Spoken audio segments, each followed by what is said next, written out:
The Euthanasia Prevention Coalition of Europe was launched last week in response to the growing threat across Europe. We're seeing some countries have already legalised assisted suicide or euthanasia or both, and others are threatening to do so. And so we're wanting to work together both to prevent legalisation in some countries and to roll back and repeal legalisation in others. Well, really the euthanasia capital of the world, or capitals, are Belgium and the Netherlands. In the Netherlands, both euthanasia and assisted suicide are legal, and in Belgium, euthanasia is. And both have had these laws for 10 years, and we're now seeing a huge amount of incremental extension with greater and greater numbers being euthanized, and the spread of euthanasia to categories of people far beyond that originally in the legislation. It was very good. We held the launch in the European Parliament. We had an MEP speaking and several leaders of the campaign and a good number of media people there covering it. And then in the evening of the same day we held a debate between one of our leaders and someone representing the pro-euthanasia lobby, which was very well attended. So there's been a lot of interest in this and a great need for something like this to come along.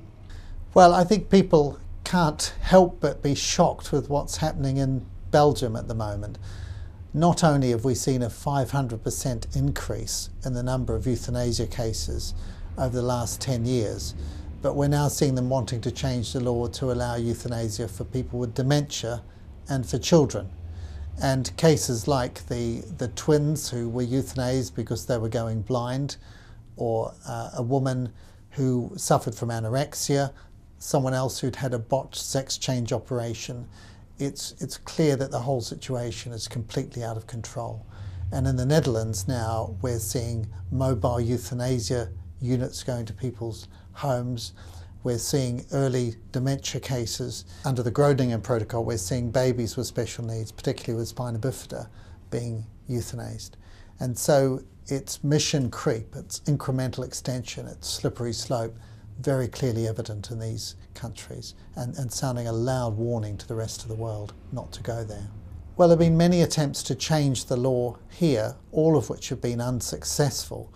And at the moment we have two bills going through Parliament. There's Margot MacDonald's Assisted Suicide Scotland Bill and Lord Falconer's Assisted Dying Bill in the House of Lords. Christians will clearly want to pray, raise this issue, talk about it in their churches, but also be part of the solution. The Euthanasia Prevention Coalition has three aims. One of them is to stop the legalisation of euthanasia and assisted suicide and to roll back bad legislation in countries where it's already been passed. But our other aims are to promote care and support for people who are elderly, sick or disabled, and to help people find meaning and purpose in the face of desperation and despair.